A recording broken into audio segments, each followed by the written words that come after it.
Kiev enterre ses soldats morts au combat.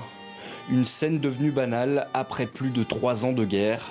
Alors que les cercueils défilent en Ukraine, Donald Trump s'apprête à rencontrer Vladimir Poutine pour parler de paix. Le président ukrainien avertit. La voie vers la paix en Ukraine doit être définie ensemble, et seulement ensemble, avec l'Ukraine. Mais l'Ukraine ne sera pas invitée à la table des négociations prévues en Alaska. Donald Trump a annoncé qu'il évoquerait avec son homologue russe des échanges de territoires, une ligne rouge pour Kiev qui craint une paix imposée.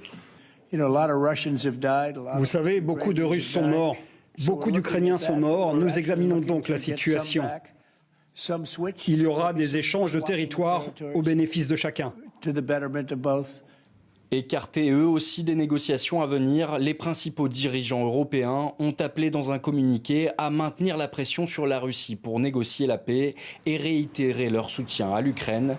Dans les rues de la capitale ukrainienne, entre résignation et colère, l'idée de céder des terres pour arrêter les combats divise. J'aime mon pays, je ne veux pas de compromis.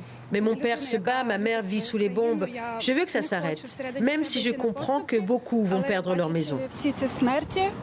À l'international, l'annonce du sommet interroge. Pour certains experts, il marque un tournant stratégique et une rupture avec la ligne dure affichée jusque-là par le président américain.